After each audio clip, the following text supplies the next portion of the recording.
Welcome to the Barry Podcast, an unofficial podcast covering HBO hit series Barry. I'm one of your hosts, Jamie G, Esquire the Fifth, Master of Usage. I'm here with my co-host, Magnum Mills, and we're going to talk about the second episode of Barry, Chapter 2, Use It. I would say, to paraphrase LL Cool J, you are using it, and using it well, but not so much with the British accent. You might have to workshop that one, maybe get a mime thing going on. We'll see. I am Magnum Mills. Thank you very much for checking out the Barry Podcast. Find us wherever you get your pods by searching for Barry Podcast. We're on social media at Barry Podcast, and you can find our YouTube channel at JoeBlowFootballShow.com.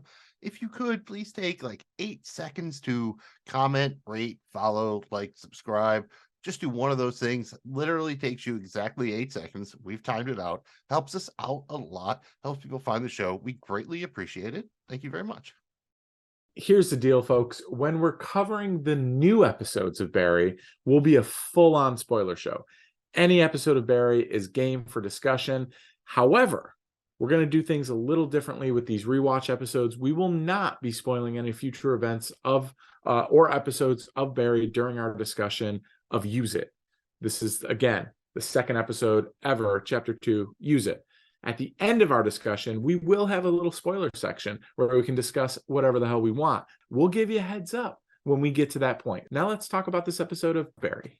This is Season 1, Episode 2 of Barry, titled Chapter 2, Use It. This originally aired Sunday, April 1st, 2018, and an estimated 641,000 viewers in the United States tuned in live to watch it. This was directed by Bill Hader. Second episode of Barry he is directed, so he's 2 for 2 so far. Written by Bill Hader and Alec Berg. This is, again, the second written by credit on the show for the dynamic duo, so 2 for 2 there as well. And the short plot synopsis is: Gene encourages his class to channel grief into artistic expression. Barry faces a dilemma. That he does. And before we break down this episode, let's give our overall thoughts on it. Remember, no spoilers here. For me, I know this is one of the lower rated, actually, I think the lowest rated episode, but for me, I actually really enjoyed this. I thought that it kind of moved it along here. They've gone pretty quick, faster than I remember, with the escalation into the Chechkin storyline. So that was pretty, I forgot how quick things heated up with them, with Barry. You know, it's also interesting to kind of see the development of some of the characters. So I like this episode. It's not like, you know, maybe I can understand some of the kind of people being down on it a little bit, but look, man, I thought there was some very funny moments in this. Move the plot line around, you know, forward, and you start to kind of see, you know, more connectivity between some of the characters. So overall, I enjoyed it. I also enjoyed it. Again, I think it's one of those things. This is one of those shows that even a bad episode, a quote unquote bad episode of Barry, is still a great episode of television that I would very much enjoy watching. I think here they just faced the fact that it seems like there were a couple of subtle tonal changes from the pilot. I think Gene reads a little bit differently here. I think the police are kind of made maybe a touch more inept than they had seemed here. Like, it's a little bit maybe more of a heightened reality with some of the mime stuff, the performances, you know, that we get later in the episode, and the way kind of people perceive themselves. But overall, I mean, it had some very funny moments. I think it moved the plot forward. I think it gave you good development for the characters. I think especially Sally gets a kind of nice development arc here a little bit. We get kind of inside her mind. We see where she lives. She's got all those costumes and everything like that. It's a good episode of Barry. We'll debate later on where it kind of belongs in the pantheon, but I certainly enjoyed it. There's no reason, like, if you're watching Barry, whether you're rewatching or starting for the first time, definitely not something you should ever skip or whatever. It's a good episode. Yeah, definitely. And Mills, I think it's time for this acting class to begin here, buddy. We open the episode in the middle of an acting class exercise. Gene enters and informs the class that Ryan Madison is dead. The opening credits play, and then Gene gathers all the students together and consoles them. He encourages them to take how they're feeling and use it. He also informs them that the class is over, there are no rain checks, and they owe him the full amount for this class. This was funny the way it kind of opened, and I liked his facials and kind of his excitement around doing this with, figuring out why am I doing this and then excited about doing it. But this is where I started to see I don't remember Gene being like this. Like, and again, no spoiler about anything going forward, but even on episode 1, you kind of come in and Gene kind of turned into, I don't know, it felt like, He's not the dude who drove the Escalade in part 1, kind of. It had maybe no, like it was a felt little like bit more like more he was Mel self-assured. Brooks. Like it seemed like that Gene in the pilot episode had a little more self-confidence, self-assured, drove an Escalade. It definitely seems like they tweaked it a little bit, probably. Well, and he's really laying it on thick. His I mean, you level. saw him tell Barry like to pay in cash or whatever, so that's not totally out of character. But yeah, Yeah, it just seemed a little bit different here for me. And that was probably the biggest thing I noticed with this scene. And the only thing I'll say is it seems also kind of meta is when I only noticed this. Actually, it's an interesting thing sometimes to listen to the episode instead of being able to watch it. Like I'd seen it a couple of times. I'm like, I'm walking my dog before we do this. I'll watch it one more time on my phone. I had to put the phone away and I'm listening here. At the beginning of the scene, Sally talks about how that they're doing an exercise to help them relax and help the actor, prepare for the unexpected. And then literally right after that, Gene comes in and says, Ryan Madison is dead. And then they go to the title card. I think that was a really kind of nice setup. And again, a lot of the good kind of meta humor we come to expect from the show. Yeah, and just quick shout out to Gene with when he's how he remembers his father falling off the kerplunk, and then the next day when he went back up there, hi Dad. That was just kind of a funny moment for me with Gene. Yeah, there's a couple of great quotes here. Again, Gene, why are so many of your students getting gunned down? It's really, you should either move to a different spot or I do something different. Like your student should not be getting gunned down on the regular. Shout out Gene's outfit here, dude. This is fun to enjoy. Just look at what he is wearing, man. He's got the red shirt with the weird like olive tan like coat tie combo. Like who wears that? This is really interesting. I think going forward, we want to make sure we keep track of what Gene is wearing. We've done this on other pods, like the Cal Palm B, where we cover the boys. You always want to pay attention to like what Frenchie's wearing every week, which T-shirt has on. Here, I think we want to, see what kind of gear Gene has. Gene's gear. I think we want to keep up with that. I think it'll be fun. Mills, we leave the acting class and we head over to the LAPD where we meet Detective Janice Moss for the first time. As she surveys the photos of the crime scene from the final scene of last week's episode, she notices that Detective LaRoche is crying. Turns out he and his wife broke up. No offense, but Janice did win $300. Pretty awesome for her. They discuss the device found in the Chechkin's vehicle, which actually turns out to be a camera. Again, we're spoiling this episode. So this is basically sets up the entire LAPD plot this episode, where it's all about this lipstick camera. We do hear Hank mention it to Barry later on, but more importantly, we meet Janice Moss. Kind of what's your like first impression of Janice Moss here, Jamie? Dude, I was like, this is a great character. This is a great character for the show. She was funny, witty, not over the top, serious, but also comical. I found her to be fantastic. I was like, wow, yeah, this is cool. It was a nice way to go back and meet her like this. I don't remember this from the first time I watched it. No, and she had a kind of like being tough, but having a little weird bit of warmth and reality. Like I think again here, it seems like the cops have been dialed back a little bit to make her seem like kind of hyper competent compared to the rest of them. But she's got some great lines, and especially the idea that she's involved with like betting on people getting divorced or whatever. And I have to say, like, if I had to depend on somebody who I know to comment on her, our guy Frank Reynolds over there from Philadelphia would call her a tell it like it is broad from the precinct. Would he Yes, not? he I mean, would. and then really Dennis would do his, CC Pounder impersonation, but we cannot do that here. We could not do it justice. But shout out Glenn Howerton, who can really just do a random CCH Pounder impression. They even made him do it on the podcast again. He can pull it out. Very impressive. Excellent pull-out game. I mean, he's a 5-star man. I wouldn't expect anything Yeah, you else. have to. You're not a 5-star man without it. It's like, being an actor, and an actor. That's all they want. They want all these awards. They want to be 5-star people. That's why they're at acting class. But then, obviously, the class breaks up because of the news about Ryan dying, and so they all leave. They're walking out, and Sally makes an announcement that they should have a memorial for Ryan. They're going to honor him by performing scenes that they acted together out on stage with him at the class. She'll put a post up on the group's Facebook page with the details.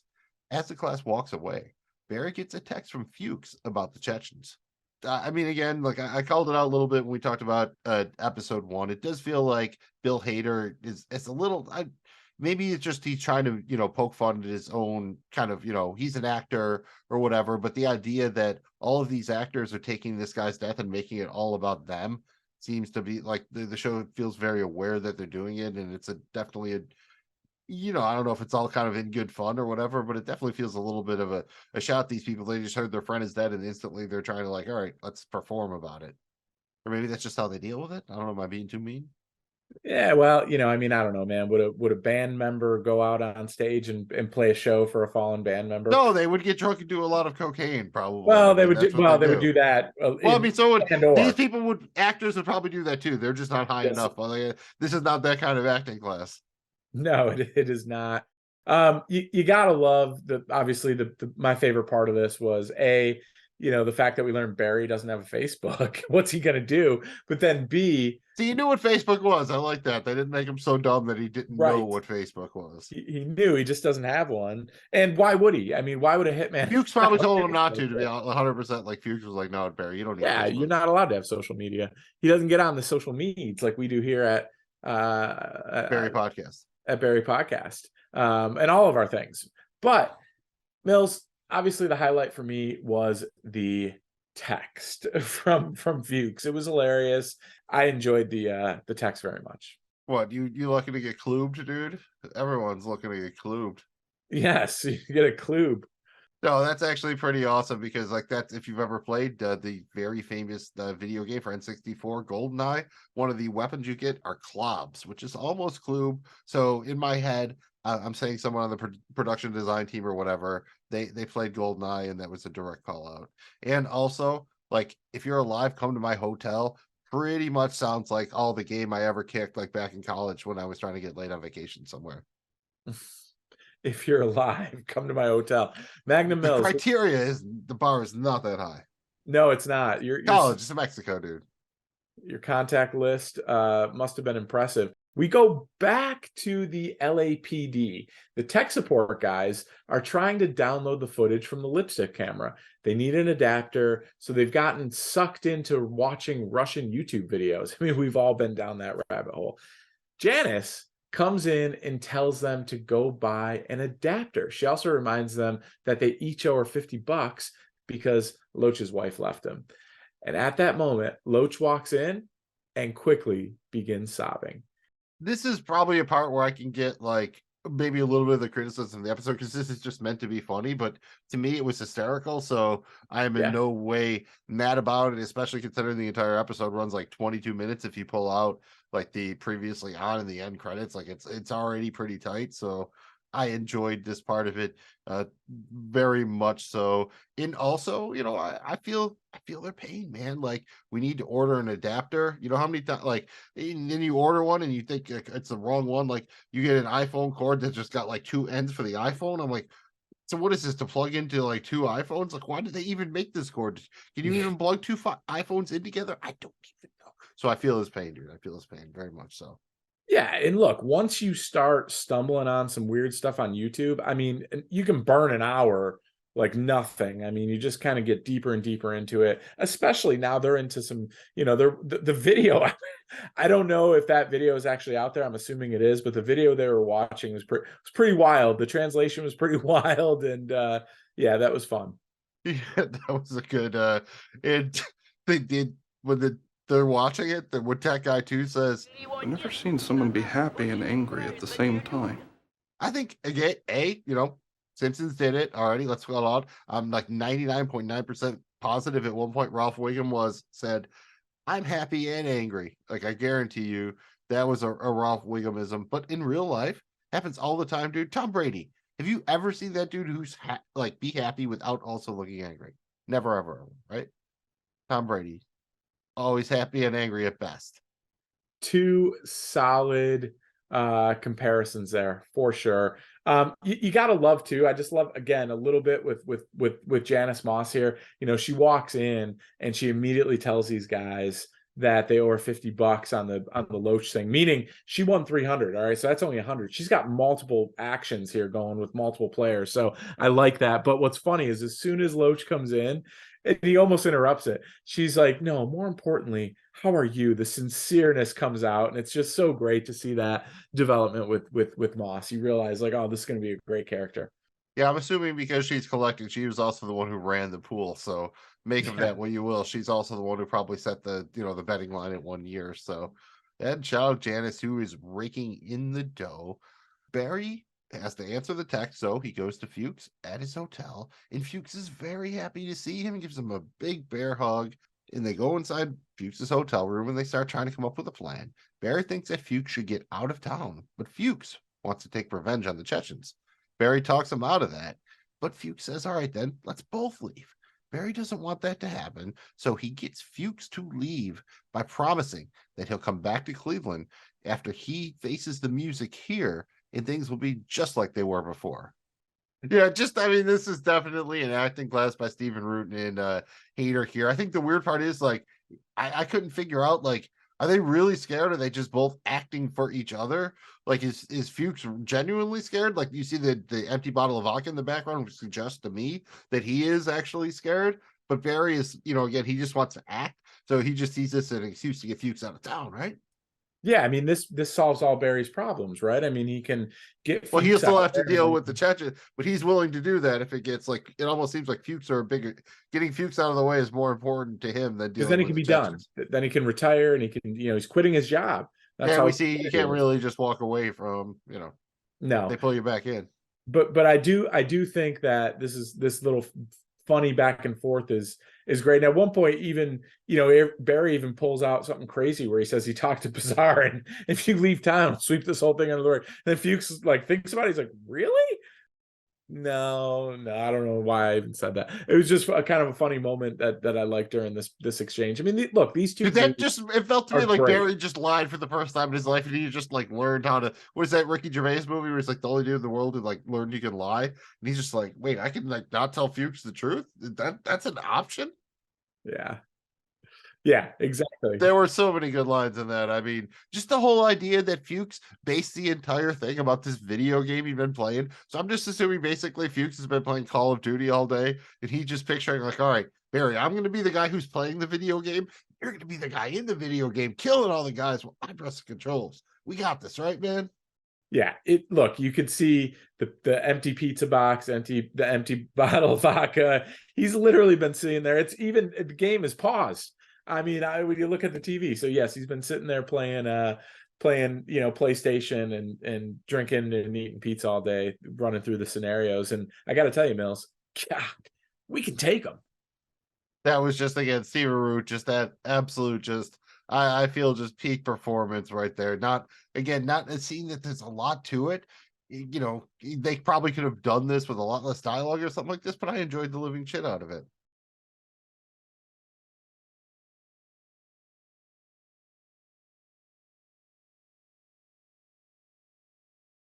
From there, Magnum Mills, we see Janice checks in with the tech guys once again, and they're stuck again. They're stuck. This time, they can't get the password needed. It's a 4-digit code. They don't have it. Janice jumps in and starts with the 001. Starts working her way up. After she gets to 0003, a security countermeasure is triggered and the device is locked. Now, with no other options, she's forced to call those assholes over at the FBI. Okay, this scene almost broke me a little bit again. Probably they could have done all this in one tech support scene, but they split it apart because it's fucking hysterical. For the record, there are 10,000 possible combinations. Would take you a while, even if there wasn't a a safety measure. But man, when she starts going 0-0, they zoom out and you see the tech guys kind of just giving her like the tired, like, you know, the person who works at the store understands, but like the customer comes in is going to tell them how to do their job or whatever, and then that's followed up while she's like I think you just locked Did it. you know that was going to happen and yet let me do that? We didn't want you to yell at us. All right. and that just feels so real, dude. That just hit me right in the reels. Yeah. I mean, yes, because and they set it up perfectly because she was a little yelly last time she came in there. I mean, it worked, dude. And thank you for doing the math on that. 10,000. Oh, and I also want to say it that when, like in Janice too, when she switches, it's like every time you're like, I don't want to call this person. I hate this goddamn. Hey, how you doing, man? When she calls the FBI, Oh, she yeah. does one of those where she's like, you know, you hear her, she's like, I don't want to call the FBI. These God guys damn are it. assholes. And then she puts out, "Hi." but then if you actually see the way the tech guys like watch her put it like this, it just again really kind of minor stuff, but just a very solid. Enjoyed that scene very, very, very, very much. That brings us to a doozy, Magnum Mills, because we're back at the hotel here, and Barry is helping Fuchs finish packing. Fuchs reminisces about promising Barry's dad that he would make sure the world didn't walk all over him. Fuchs claims that he's been protecting Barry from the fallout from his job, and Barry just wants to get Fuchs out of there, especially when he gets a call from Sally. Barry excuses himself and slips out on the balcony to take the call. Sally asks Barry to be her scene partner tonight. As they discuss this, we see a couple of goons enter the room and start beating the ever-loving shit out of Fuchs. Fuchs did try to fight back. We'll talk about that in a minute. The end of the call, Barry walks back into the room and he gets a gun pointed to his head. Mills, this scene was awesome. Yes, I mean every part of this just sung to the idea, you know, the whole thing. It was a wonder from the time they first show Barry, kind of like the reverse shot we see with the mirror.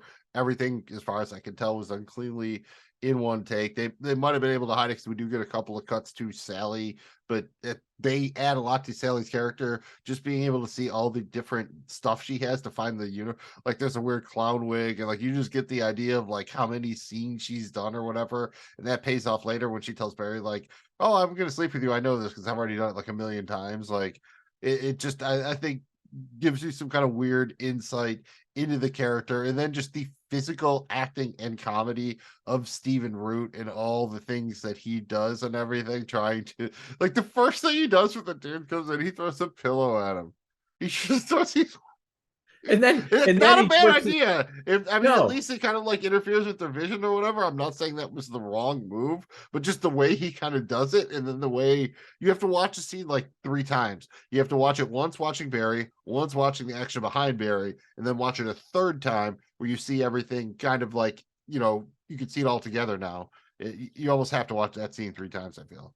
Oh, dude, you should, just because it's hilarious. I mean, that he moves on from the pillow to the empty pizza box, which is also hilarious because it Well, the opens pizza flights, I there. don't know if it was empty, but like, I think there might have been some pizza. Well, I think it might have been the white paper that's in the empty, like something. Little Barbie comes table. out. You got the little Barbie table He's in got there. the little table in there. But dude, it was because it opens, the box opens. I mean, it was like trying to throw a paper airplane. I mean, it was hilarious. And you know, you gotta love Fuchs, dude. This scene was great.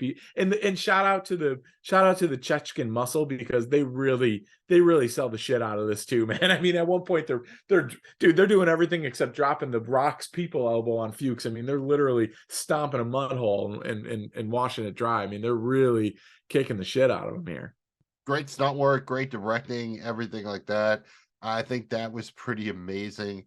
You know, I did also like the very beginning when Fuchs was talking about like the concept that, you know, we thought like, oh, like they were like his Barry's dad and Fuchs were in Nam together. They weren't in Nam together. They were in like a barracks in Connecticut, like pre-Nam, like getting trained for Nam. And you know, it was a crazy time. But that reminded the shit out of me of like Frank Reynolds in The Always Sunny when he talks about like going to Nam. It's like, dude, you went to Nam in like 1992 to open a sweatshop, like.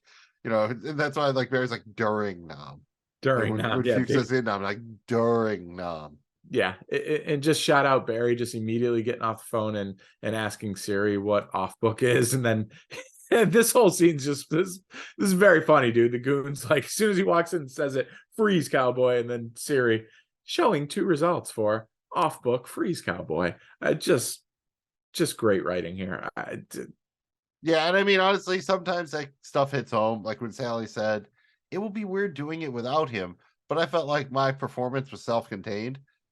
I literally feel like every one of my ex-girlfriends has said that about me. Like after we broken up, like that's what her friends tell me they said and everything. It's just like, well, what are you gonna do? Like, at least she feels weird about it. At least she feels weird about it. That's a win, my friend. That's a win. That is an absolute win.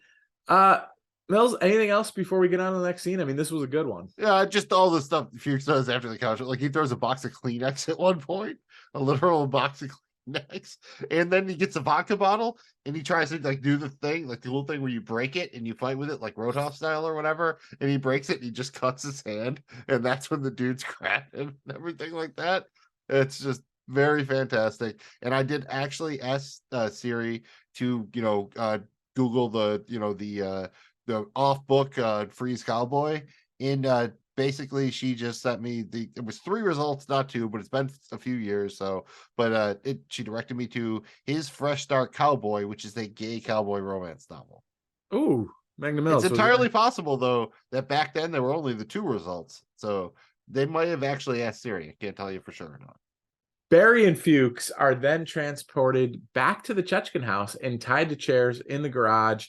Hank confronts Barry about trying to kill him and asks if he took anything from the car after the shooting. Barry asks if he means the lipstick camera, and Hank claims, no, he didn't bring the camera, which of course we know he did. Goran enters and tells Barry that since Barry killed his best assassin, Lucky, Barry needs to perform a hit for him. Barry declines, stating that he doesn't want to do this kind of work anymore. Vasha begins torturing Fuchs by pulling out teeth. Actually, he doesn't pull them. He decides to grade them down. Very disturbing scene, actually. And Barry relents and then finally agrees to do the hit. The Chechkins release Barry, but they're going to hold Fuchs until the job is done. Dude, another very good scene here. I mean, a lot happens here, dude. First of all, you get more Hank, right? Like just give us more NoHo Hank. Like this is great. But actually, dude, I really like Goran in this. I thought this was fantastic for him. Yeah, Hank's got this arm's fucked. I mean, he can't do anything. His arm is fucked. It totally is. No, they have great just the kind of the chemistry between all 3 of the Chechens here. Like, and then you can see Vacha, he comes up in the creepy, like, in every movie you've ever seen where like the torture dudes wear the apron or whatever, and it's like, and the man you killed was his brother. And dude, little presumptive, dude. If you're an assassin to name yourself Lucky, I feel like you're bringing it upon yourself. I feel like that's some bad juju. I feel like no proper assassin would ever let anyone call him Lucky. It's like a baseball pitcher, right? Like you don't want to be called like Lucky unless you win like a couple 100 games, all right. But like, I don't know, that dude didn't strike me as being that good. No, he wasn't. Well, he wasn't that great. He'd keep his weapon clean. I mean, he got jam early jam. It wasn't even like Lone Star throwing raspberry at him. And just again, I know we've talked a lot about Stephen Root, but dude, right here too, he had the breathing down, the scared down. It's so funny because Barry's just sitting there cool as a cucumber, just like not even really caring or worried about anything. Fuchs is he's super nervous. He's sitting there. He's got the look. He's all beaten and battered, but dude, when Vasha comes over and grinds that tooth down, dude, it's so nasty because I legitimately looked away at that. I'm not into the mouth stuff. Oh, dude, man. the next shot it weirds me out. Like I'm right now. I'm just assumed it was like teeth being pulled. Like I'm not. No. He literally had the grind. He was grinding. I can watch the toenails a little bit, but not the teeth. Like it weirds me out. No, it was terrible, dude. And then the next scene, though, Fuchs is just spitting out like white, like stuff. Like it definitely would look like chunks of teeth. It was very gross, very vivid. So appreciated that here. But dude, the funniest part of this is when the wife comes out and just starts screaming at him. The grandmother, I think it was the grandmother. The grandmother, like his mom, I think Goran's mom. And then he looks and goes, "My daughter's having sleepover. We are being too loud." So basically now we're just going to kill you instead of torturing you. Yeah, I mean but again, it makes it very relatable. Like these Bolivian, like the Chechens here, they're trying to kind of project themselves as like big bad guys. But honestly, if you're that badass, you do not have such a small house that your torture is interfering with daughter's sleepover. Like you really should be more gangster than that. And I think that goes back to last episode when they talked about like, oh yeah, we got these 99-cent stores and kind of this bullshit or whatever. So, while they're, kind of terrifying in this scene a little bit, I don't know that, I think it makes sense that Barry isn't necessarily super scared of them because he might see through some of the bullshit. Again, you get bunch of good NoHo Hank lines here. But my favorite thing is when Goran's like explaining to Barry why he's got to kill this guy. And he says, He was to take out guy who give us some confidential information. About the Bolivian stash house. Shut the fuck up. and then if you just look at NoHo Hank, he's kind of upset. Like he doesn't understand why. And then like it dawns on him, the light bulb just turns on. He's like, oh shit, I shouldn't have said that out loud. And then he starts smiling and gets all excited that he figured out why he got yelled at. Like shout out way to manage Goran and NoHo Hank, way to be a good employee and learn from your mistakes. But yeah, probably don't talk about the Bolivian stash house, brother. Probably not. Probably not. Oh, and then when Barry agrees to do the hit, Hank's like, he just does the thumbs up, and it's okay. Yeah, I definitely feel like Hank is on Team Barry. Like I feel like they're on that on that same wavelength or what have you. And they let Barry out of there with Fuchs asking like, dude, you're gonna like do the job right away, right? Get me out of here. Barry's yes.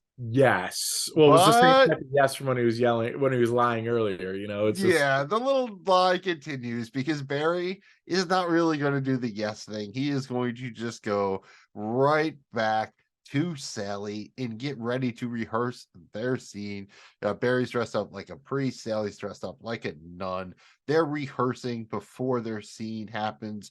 And as they're rehearsing, Gene kind of bursts randomly in out of a door and interrupts the rehearsal. And he kind of questions, why are you doing a scene about child molestation at a memorial? Sally brushes this off. She tells Barry, don't worry, this scene always works. Dude, any thoughts on what was up with Gene? Because he comes out of a room, pulling up his pants, and he says, that's not a John. He says some stuff to them. He says, I gotta pee, still working on his pants, and then runs back in that same room. Like, is he peeing in someone's office?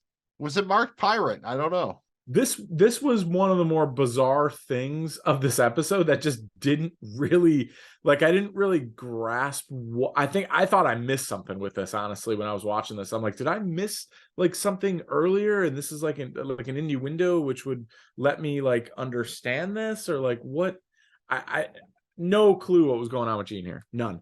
It felt like Henry Winkler was just bringing back his character from Arrested Development really randomly out of nowhere. Like that actually would have made a little bit of sense if he was, I don't know, maybe in character or something like that. And also shout out to the line where, they start talking about the scene.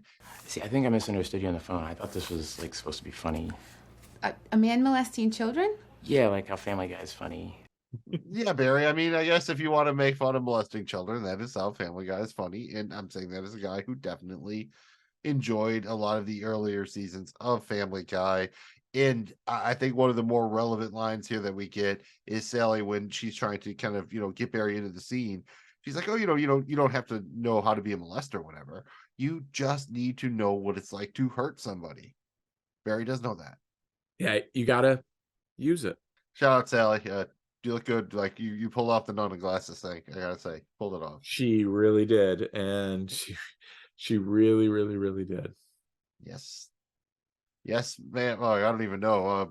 Whatever. Damn. Do I have a nun fetish? Hopefully not. I did not just discover that. And after that, they got to go out there. The show starts. The memorial begins, and the acting class starts doing their scenes. Barry gets a text from NoHo Hank identifying the man who he's supposed to kill. Barry and Sally are up next, but before they can go on, Ryan's father, George, speaks to the class. He gets very emotional. He starts crying, and he asks, who would do this to my boy? Very Vito Corleone-esque.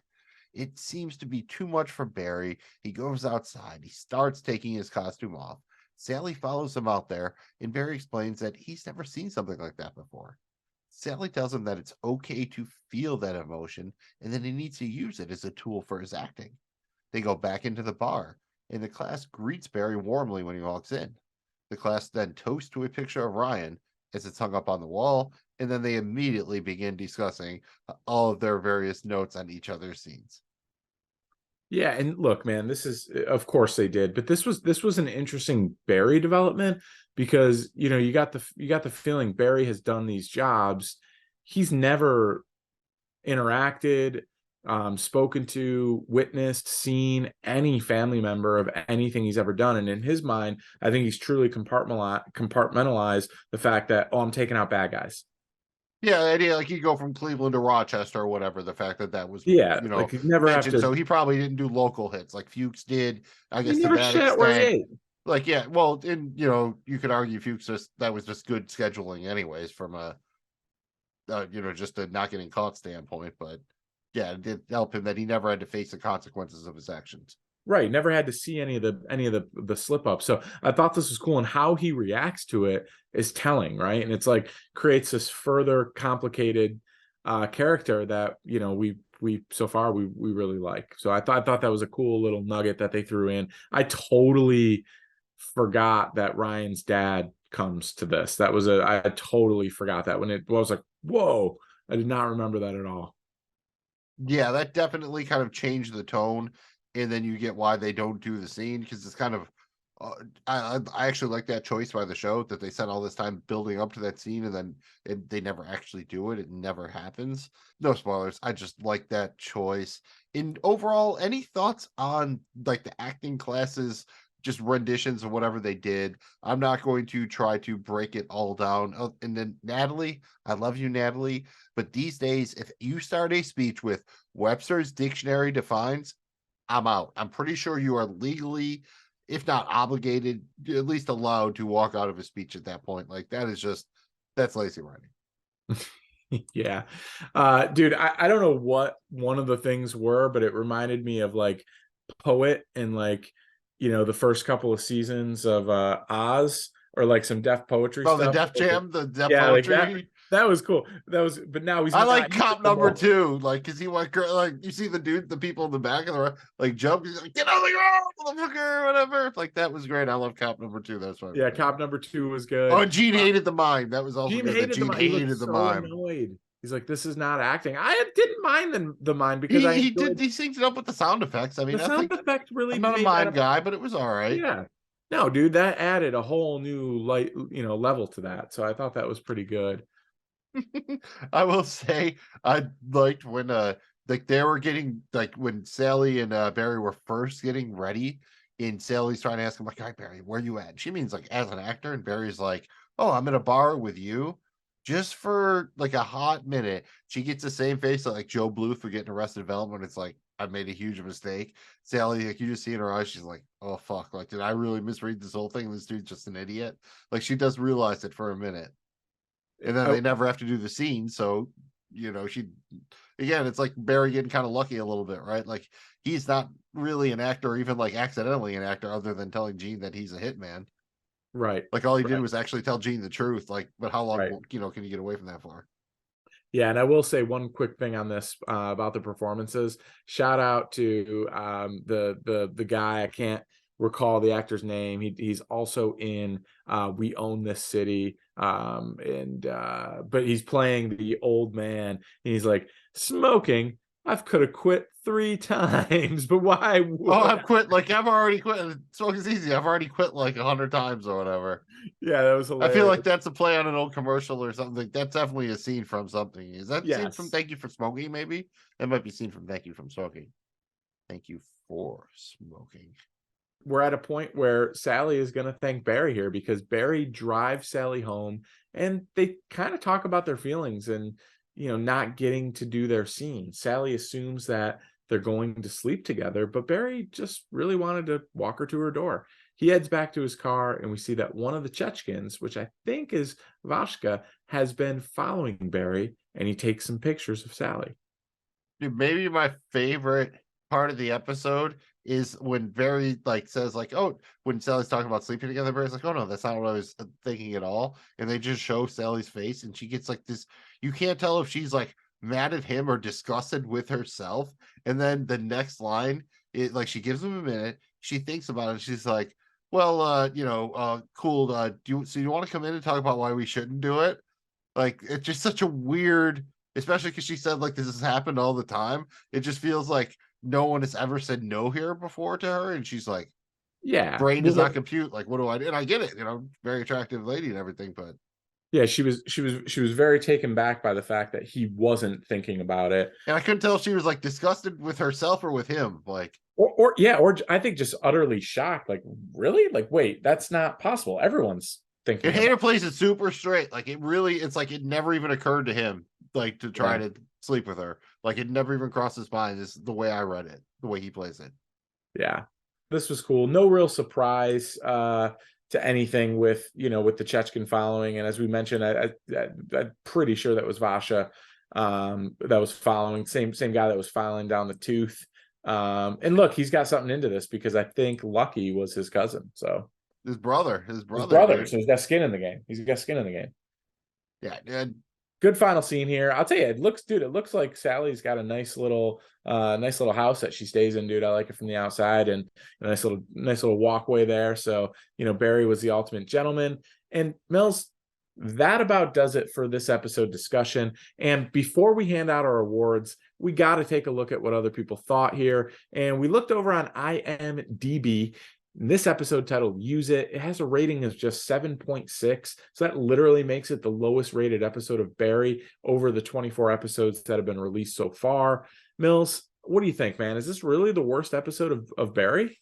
Again, it's probably in a vacuum, not one of the most consequential. It's like an episode that probably has like a 22 minute runtime. It feels like you could have trimmed it a little bit further still, but I did enjoy everything that was in the episode. I don't think it's a bad episode. Again, you're talking about a 7.6 that is generally basically like average. So this would be average for your regular show, which makes it a, quote unquote bad episode of Barry. I don't know that there's ever been a bad episode of Barry, so I definitely can't say that it's bad, but I can see why other people watching it would feel it's maybe a little bit more inconsequential. But I do feel it has funny moments. There's some good character development. Not the worst, but I can understand, again, if you got to take 24 of these, you can't say they're all the best. So you do have to pick a line. So I can at least see this being kind of in that, bottom 8th or 6th or so maybe in the bottom 3 to 5 episodes, but not, I don't think the worst. Yeah, and honestly, I don't know what the worst is going to be for me. Again, it's going to be one of those, it's hard to pick. It probably depends. It might change every time you watch the show. Yeah, but I don't know that it's going to be this one. And I thought that there were some really, really, really funny moments. Like, it really hits. I really enjoyed the character development, but also I think it was kind of consequential. I don't know, man. I think you could argue that. I don't think it's the worst, but I can understand maybe why it's not, regarded as the best. And again, there's only 24, as you said. So tough decision making to try to figure out the worst Barry. They're all awesome. That's why we're doing the Barry podcast, man. That's why we're doing this. Yeah, pretty much. Honestly, I'm sure there's probably somebody out there that does like a hate podcast, but if you're willing to hate something enough to do an entire podcast about it, then they've probably won.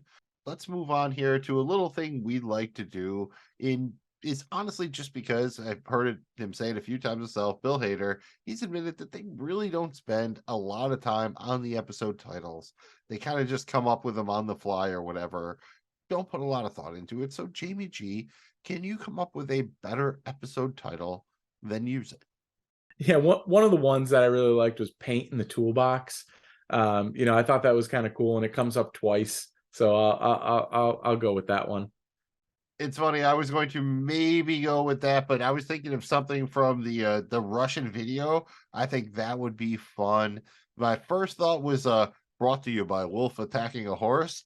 But you know what I want to go with? I want to go with To Photograph Your Friends or Enemies. which is from the subtitle from that the Russian text about the lipstick camera or whatever. I just feel like that would be a perfect kind of Barry thing. Like, and it's also the acting thing, right? Because you're photographing your friends or enemies, because all your actors are your fellow actors are at one point, they're all your friends, but they can also be your enemies if they're competing for the same job.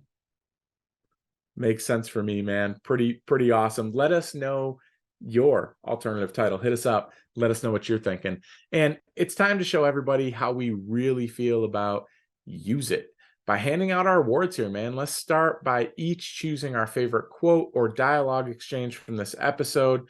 Magnum Mills, I got to go with, man, there were so many good ones, but I'm going to actually go with Barry and Sally during the rehearsal, where Barry's like, I just don't know what it's like to be a child molester. I don't know if I could play one, Oh, no, you don't have to know what that's like. No, you just have to know what it's like to hurt somebody. I mean, her just ability to kind of move past that and just like, oh, no, silly, that's not what you need. I mean, this was just a great exchange. And, I hope one of many to come between Barry and Sally. I mean, she has that much paint in her toolbox, right? That's how it works. A lot of paint in her box, bro. I mean, it's funny because I thought you were going to go a couple of different ways, and we try not to double up here, but we also don't want to compare ahead of time. So I limited myself, but you know what? I'm sticking with this one. Give me the Fuchs line in the hotel. It's just the delivery of Stephen Root when, he's talking about Barry, like, he made the plan with the video game. He's going to be in the command center. Barry's going to take him out. And Barry's like, oh, you need to leave. I'll take care of this. And Fuchs tells him. No, I Googled Chechnya, and bro, they're crazy. Just the way he says they're crazy, like, bro, like the idea that Fuchs is saying bro, I don't know why, but just again, I think it's just shout out to the actor Stephen Root. Just incredible delivery. It just cracked me. It never fails. It's one of those tails never fails lines for me. Just absolutely smashed it. And speaking of absolutely smashing, that's a very British term. It means your favorite thing. So, Jamie and G, what was your favorite moment or scene from Use It? I asked you so you can think about it. I am the one who has to go first. And honestly, I just think it's the text messages that Barry gets throughout the episode. It's the two different things. I'm cheating a little bit, but just the way that the show uses it, especially the one from NoHo Hank, where he's like, and please delete this message, and then he signs it and says thank you. I don't know. It just, I guess with the juxtaposition that you're at a memorial for this guy, and he's like, here's this person to kill. Oh yes, please delete all of this. And it just, yes, very much for me. So I'm going with the text messaging is my favorite moment of the episode. Jamie G, what do you got? Several worthy contenders here, dude, but I gotta go with the scene at the hotel where Barry's on the patio, on the porch, on the little, outside on the patio on the phone with Sally, and inside you see the madness going on with Fuchs and the Chechkin muscle. Just a hilarious, amazing scene. When I think back, it's like that's the one that was my favorite. So I gotta give it up for that. Thank you for picking the correct scene and paying off my gamble that you would pick that scene. $300 he won today, guys. He's on a roll. Like the man in poker. That brings us to our Greek Freak of Assassins, which is our MVP of the episode. I guess it's my turn to go first here, man. Look, this is a tough one, and you may... I feel like I'm kind of taking a little bit of a cop-out, but dude, I'm going with Goran. Because why? He literally, gets Barry to do this job for him, ends up double-crossing Barry, then takes Barry and Fuchs hostage, and now he has Barry doing another job for him for free, where he doesn't have to pay. So for me, I gotta give it up, man. He's kind of owning that a little bit. He's kind of the king of the Chechens, and he owned that scene in the garage. Yeah. And if you're going to pick one of them, I think it has to go to him. You know what I'm going with, though? I can't help myself. Give me tech guy number 2. That's glasses, beard guy. He gets the best lines. And I swear to God, like, if I'm looking at this from a technical standpoint, I'd almost guarantee in the script that the tech guy scene, that was one scene. But they split it into 2 because those guys were so funny. And just the way that dude, like, he gets a great line, the K-hole line, and then the idea that they watch Janice like blow it all up and they know, but they just don't want to get yelled at her. It's so relatable. So I'm going with tech guy number 2 is my Greek Freak of Assassins, and I feel good about it, dude. I feel that was a strong one. In whether or not you've had a strong one, you can have feelings about Roddy T's Rotten Tomatoes. We're not them, but we still have to do our best job to give a grade to use it. So we've created a grading system in honor of Henry Winkler, Gene Cousineau himself. So we grade each episode of Barry on a scale of 1 to 10. Fonzies. Hey, I'm up first here. I'm going to go 7.5 Fonzies. Nothing wrong with the episode. 7.5 is absolutely solid. I can see why it's kind of, not derided, but it's just not the best episode of Barry. If nothing else, it's one of the shortest episodes of Barry. There's less to it. Maybe they stretch the gags out a little bit. I enjoyed it, but you got to give some room to grow. You don't want to just be a shower. You want to also be able to be a grower. Jamie G, how many Fonzies are you giving to use it? I'm going to be a little bit more generous with the Fonz, the A here, because I'm going to give this thing. It's not cracking the 8 for me, but I'm going to give it 7.8. I think it's that high C range where it's kind of approaching the 8 percenters, but I'm going 7.8 A. Oh, it was 718 Detroit Avenue. That's from Ice Ice Baby, right? Like something. Girls driving Lamborghinis. It's been a minute for Vanilla Ice, but hopefully you found us more entertaining than Vanilla Ice, or at least as good as Ice Ice Baby or Vanilla Ice in the second Ninja Turtles movie. He was pretty good that way with the ninja rep. That was fun. But that brings us to the spoiler section. If you do not want to be spoiled on anything from future episodes, any news about Barry at all, interviews, articles, previews of the new season, whatever, go ahead, check out now. Thank you for tuning in. Please make sure to do the like and subscribe thing. For everybody else, here is our spoiler discussion of the episode. And I do have to say, like, we get a little bit of callback right in the opening scene. You see Sally, like, kind of on her downtime, and she's wearing a red shirt overall, like, combo. And that is not California. Like, that screams, like, I'm from Joplin, Mississippi, motherfucker. Yes, she is. Dude. the texting, right, really kind of, I think, was a little bit, I think Joe does it a bunch of times and they always do it well. Any text on the show is basically gold. They hit on it, and with the showing of it, and that led to some of my favorite moments ever with Barry. And so that and him talking to Siri, right?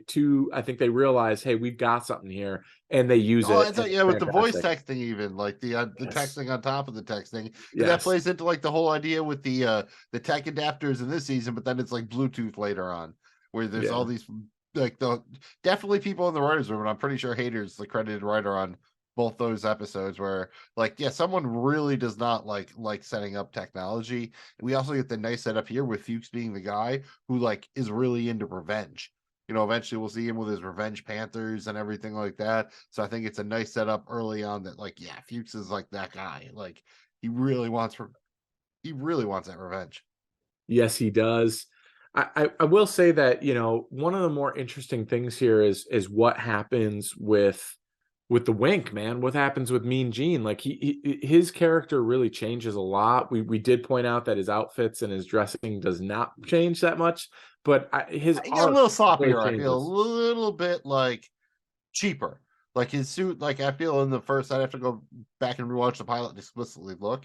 I wouldn't say he had a cheap suit, just a well-worn suit in the first. Yeah, one. And he had the big watch, more tailored a little bit. Yeah, the Escalade. It's real subtle stuff, but like then they went to the idea here. It feels like this is still like a suit he bought when he like had money back in the late 70s or 80s or something, and he's still rocking that same gear, which is cool because that feeds into like the Gene True Hollywood Stories and all that stuff, which is definitely like way up there as far as shit I would like to see. I think this is also the beginning of them kind of making the LAPD a little bit of a joke. Yeah. Like other than Janice, it's kind of like, look, I mean, the idea that they have these tech guys who are basically like on The Office, and then LaRoche who just cries the whole time. or Yeah. lotion. Like, yeah, it's Well, and even your one serious stud cop is got office bets going on with how long somebody's marriage is going to last. So I mean, even with that, it's still kind of like, yeah, there's some mockery going on there. real quick. Don't even think about it. Like when you first introduced Janice Moss here, first time you saw the show, in a million years, did you think like, oh yeah, she's going to definitely be Gene's girlfriend? No, That's a wild pairing, right? It But you is. can get kind of like But it kind of works the so well, cynicism though, like that she has to run the office pool and everything. I think Yeah. like you could see why they actually might work together and They why they do, might have had dude. to like kind of adjust Gene's character a little bit to make them fit. Yeah. Because it's kind of like maybe a reclamation project. Like you could see it, but like if he was like a real dick in an Escalade, like it seems like someone Janice wouldn't give a, the time of day to. So maybe that was a little bit of the reason for the adjustment of the Gene character to like make that relationship seem a little bit more realistic. Yeah, and boy, does he fall hard. Mills, we also see this is the first time the Bolivians are introduced. And as we know, that's a storyline that stretches all the way up until the last episode. Yeah, so it's all the random like Russian dark web, whatnot, and everything like that. We definitely get the Russian Ukrainian cover of Africa later on, kind of famously, I believe in season 3. So yeah, very good stuff for that. A lot of callbacks here for a short episode. Barry vows to kill everybody, and yep, they fuck with him, and that kind of happens. And Does we meet happen. George, like Ryan's dad, and he shows up again in season 3. And the one that was kind of a little bit creeper for me was when Sally's talking to Barry, and she talks about the first time she went to the acting class. She's like, "Oh, I was worried, but then I saw them act, and I was like that." Kind of, I think, gives you a little subtle hint on kind of her, like the narcissism she has, or at least whatever kind of issues she has to a certain extent. Because the first episode makes her seem pretty kind of nice and whatever here, and I think it definitely adds a little bit of that side that she thinks she's better than everyone else at that acting class. But she is. Not At saying least she isn't. I mean, and even you do get that a little bit here with even like Natalie's like, let's have the party at my apartment, and then it's like, no, we're gonna have it at that bar I mentioned last episode where my friend bartends. Dude, she just cut her off. She didn't even say no. She And then Natalie's like, like, yeah, that's a way better idea. Like you definitely we'll have it at John's. They actually do a really good job of setting up Natalie's character here for what it's worth. That's true. That's true. And Darcy Carden is somehow like a foot taller than Sarah Reed. Like I never realized that before. Darcy Carden, very tall. Yeah, very tall. That's a tall wrap here on chapter 2. Use it. I'm definitely enjoying these season 1 episodes, and I'm excited to cover chapter 3. Make the unsafe choice next. Magnum Mills, anything to add before we get out of here? I wish I could do the sunny thing where like D makes Josh Groban say like not like a bird, not like a bird at all. Because you said tall, and it feels like tall bird would be the thing. But on a serious note, we're going to do our best to power through the rest of the Barry episodes that we have not covered before season 4 drops. We're still waiting on a release date for that. When we get a release date, they'll probably drop it with a trailer. So we'll definitely do a pod episode for that. But until then, we're going to keep just banging out these season 1 episodes, go all the way through, enjoying doing it, and very excited to keep doing it and doing it well. Yes, we are. Thanks again for checking out the Barry Podcast. We hope that you enjoyed our show and we enhanced your Barry viewing experience. Whether you're watching it for the first time or rewatching it, please remember, like, subscribe, comment, all that stuff. I don't think I forgot anything, Mills, but I am pretty tired. Just the deets, baby. Find us wherever you get your pods by searching for Barry Podcast on social media at Barry Podcast. Find the YouTube channel at JoeBlowFootballShow.com. Thank you one more time for checking us out. On behalf of myself, Magnum Mills, with Jamie G, we are the co-presidents of the Mitch Fan Club, and we will see you on the next episode of the Barry Podcast. And always, I mean always remember to turn off Wi-Fi before you press the detonate button.